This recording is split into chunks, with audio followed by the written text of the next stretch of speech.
Assalamualaikum warahmatullahi wabarakatuh. Salam sejahtera. Om Swastiastu. Om Santi Santi. Om Namo Buddhaya. Salam Rahayu. Hari ini kembali lagi dengan saya Michael di channel Indonesian Horror Story. Hari ini saya akan membawakan cerita yang cukup seram dari seseorang yang bernama Rahma. Rahma adalah orang yang tinggal di daerah Bandung, memiliki seorang nenek yang tinggal di daerah Ngawi. Rahma dan keluarganya, kakak, ibunya, ayahnya selalu mengunjungi neneknya waktu Lebaran. Setiap tahun mereka selalu rutin mengunjungi neneknya. Pengalaman yang dialami oleh Rahma ini yang cukup seram. Ini dialami saat Rahma dan keluarganya mengunjungi neneknya 2008 saat dia masih duduk di bangku SMP.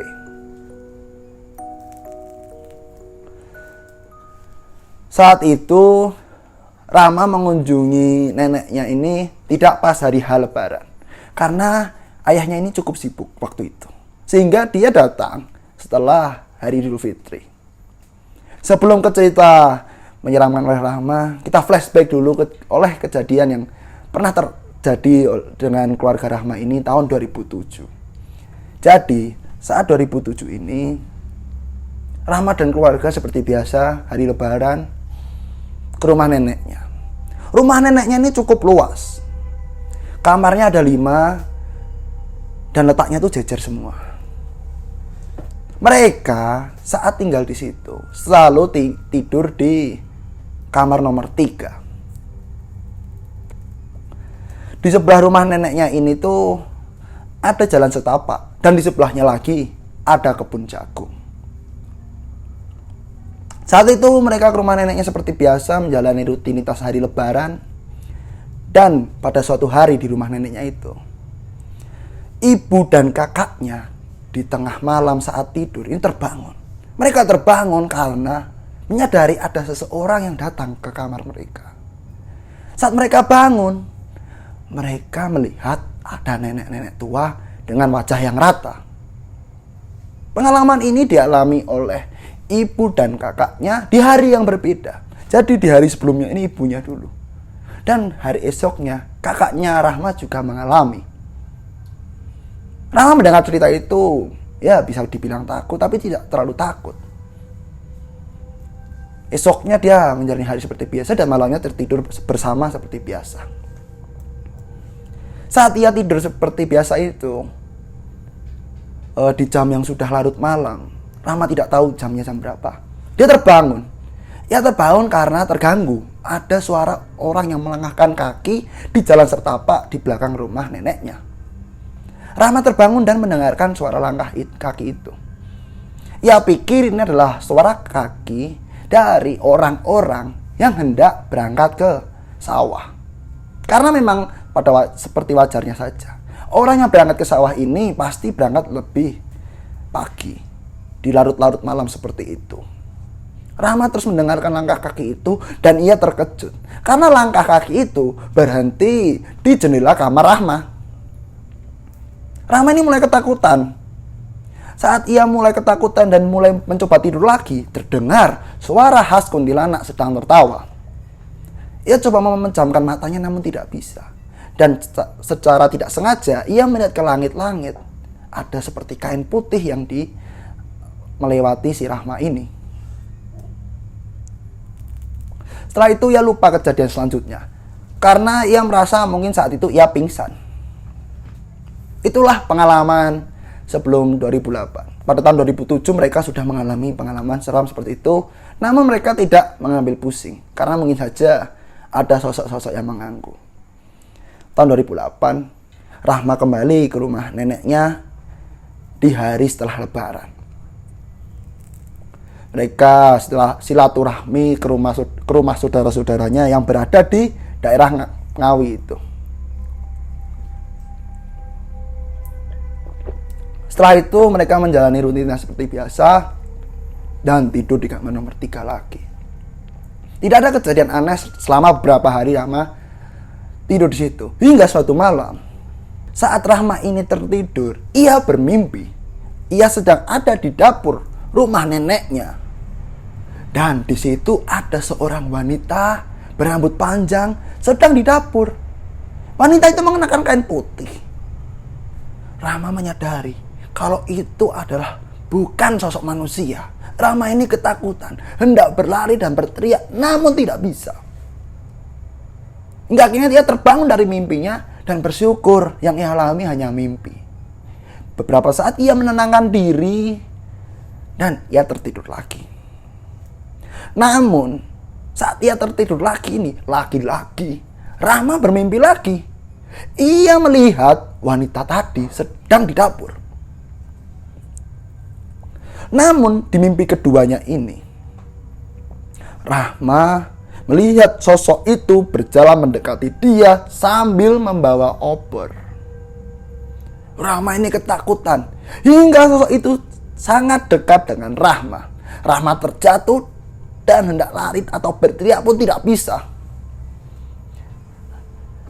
Ia melihat sekelilingnya, tapi tiba-tiba sosok wanita itu seperti menjadi banyak dan mengelilingi si Rahma ini sambil memegang obor. Rahma ini hendak berteriak tidak bisa. Ia hanya tertunduk menangis ketakutan. Akhirnya ia terbangun dari mimpinya itu. Saat ia bangun, ia teringat oleh kata-kata kakak dan ibunya. Sebelum kakak dan ibunya ini melihat nenek-nenek menyeramkan, mereka ini juga bermimpi bertemu wanita menggunakan obor. Rahma ini ketakutan. Jangan-jangan ini adalah pertanda bahwa ia akan didatangi oleh nenek-nenek tersebut. Rahma memikirkan apakah ini adalah pertanda seperti itu. Dia ketakutan. Ia mencoba untuk menenangkan diri dan tertidur, tapi tidak bisa. Selama 1 jam, ia berusaha untuk tidur ini, tapi tetap tidak bisa. Dia masih dalam ketakutannya ini. Tubuhnya ini dipenuhi oleh ketakutan. Hingga tidak lama setelah itu, pintu kamar Rahma, gagangnya terlihat sedang terbuka. Rahma ini sudah dalam hatinya berkata, wah, mampus aku didatangi nenek-nenek itu. Pintu kamar Rahma terbuka dengan perlahan. Rahma terus fokus melihatnya hingga pintu itu terbuka. Saat pintu terbuka itu, tidak ada siapa-siapa di depan pintu. Rahma terus memfokuskan penglihatannya ke depan pintu. Hingga tiba-tiba ada nenek-nenek berambut putih, berkuku panjang hitam, dan wajahnya rata ada di kamar Rahma. Rahma ini langsung ketakutan. Rahma ini berdoa sebisanya.